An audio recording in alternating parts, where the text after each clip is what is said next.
आज की कहानी प्रेमचंद द्वारा लिखी हुई परीक्षा। नादिर शाह की सेना दिल्ली में कत्लेआम कर रहा है। गलियों में खून की नदियां बह रही है। चारों तरफ हाहाकार मचा हुआ है। बाजार बंद है। दिल्ली के लोग घरों के द्वार बंद किए जान की खैर मना रहे हैं। किसी की जान सलामत नहीं है। कहीं घरों में आग लगी हुई है, कहीं बाजार लूट रहा है। कोई किसी की फरियाद नहीं सुनता। रईसों की बेगमें महलों से निकाली जा रही है और उनकी बेहुरती की जाती है।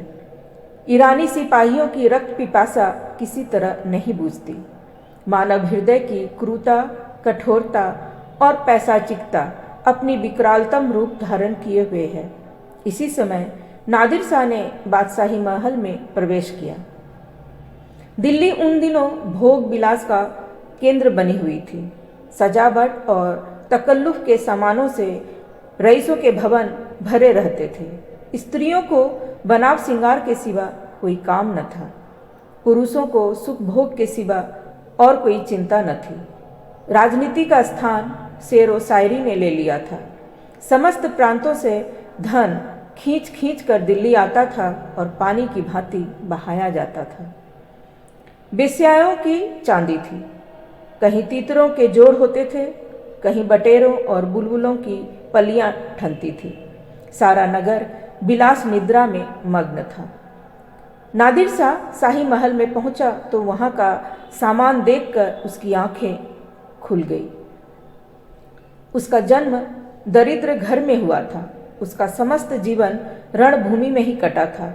भोग विलास का उसे चस्का न लगा था। कहाँ रण क्षेत्र के कष्ट और कहाँ यह सुख साम्राज्य।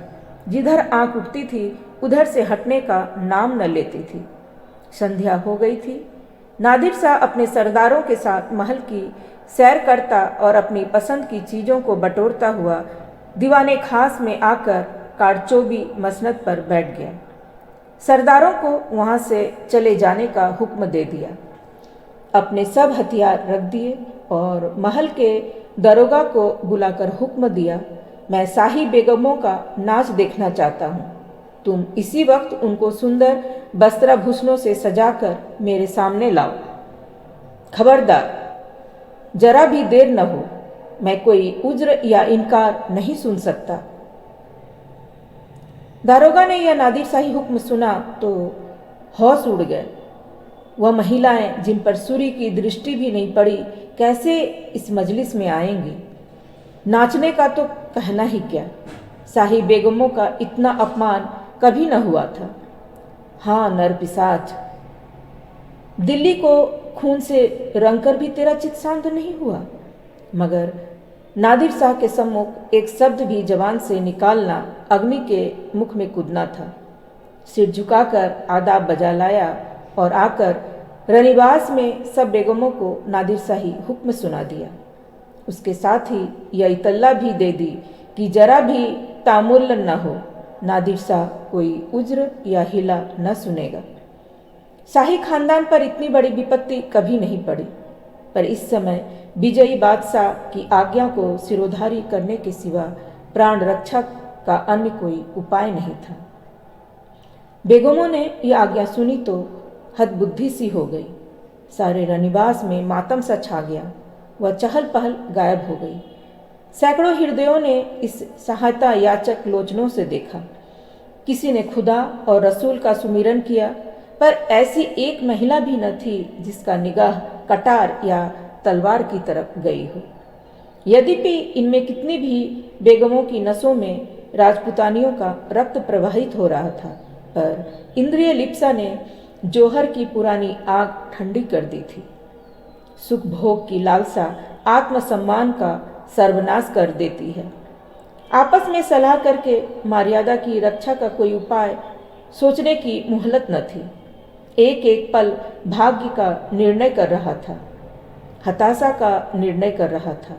हताश होकर सभी लल्लाओं ने पापी के सम्मुख जाने का निश्चय किया। आंखों से आंसू जारी थे। अश्रु सिंचित नेत्रों में सुरमा लगाया जा रहा था और शोक व्यथित हृदयों पर सुगंध का लेप किया जा रहा था। कोई केस भूलती थी, कोई मांगों में मोतियां पिरोती थी। एक भी ऐसे पक्के इरादे की स्त्री न थी जो ईश्वर पर अथवा अपनी टेक पर इस आज्ञा का उल्लंघन करने का साहस कर सके।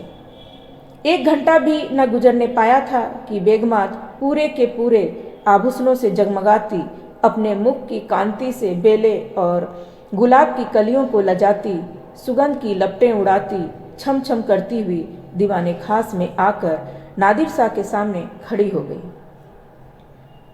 नादिर शाह ने एक बार कनखियों से परियों के इस दल को देखा और तब मसनद की टेक लगाकर लेट गया।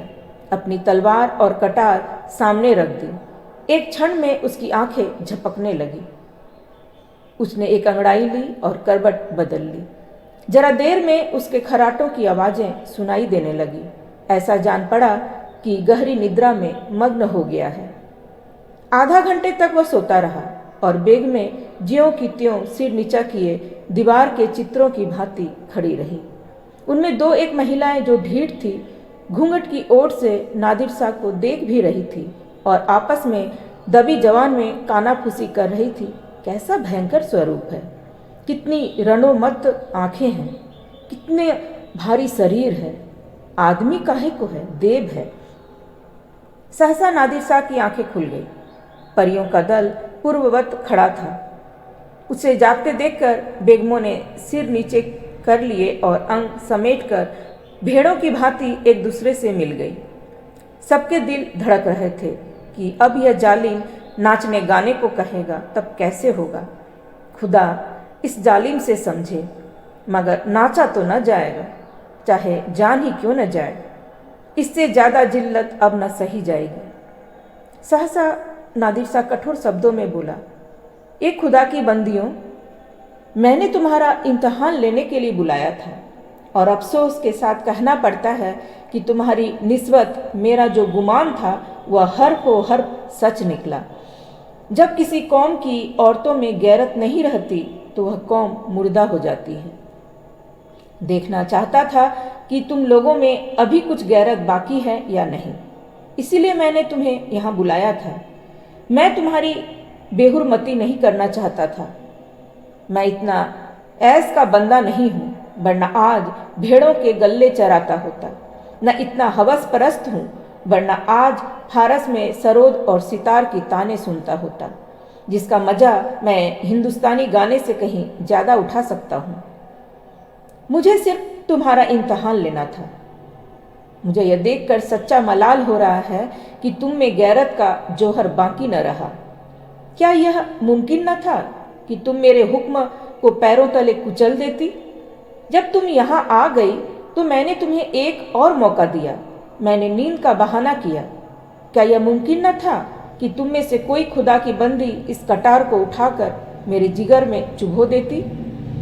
मैं कलाम पाक की कसम खाकर कहता हूँ कि तुम में से किसी को कटार पर हाथ रखते देखकर मुझे बेहद खुशी होती। मैं उन नाजुक हाथों के सामने गर्दन झुका देता। पर अफसोस है कि आज तैमूरी खानदान की एक बेटी भी यहाँ ऐसी नहीं निकली जो अपनी हुर्मत बिगड़ने पर हाथ उठाती। अब यह सल्तनत जिंदा नहीं रह सकती। इसकी हस्ती के दिन गिने हुए हैं। इसका निशान बहुत जल्द दुनिया से मिट जाएगा। तुम लोग जाओ और हो सके तो अब भी सल्तनत को बचाओ, वरना इसी तरह हवस की गुलामी करते हुए दुनिया से रुखसत हो जाओगी। तो यह थी आज की कहानी परीक्षा। आज के लिए बस इतना ही। फिर मिलते हैं एक नई कहानी के साथ।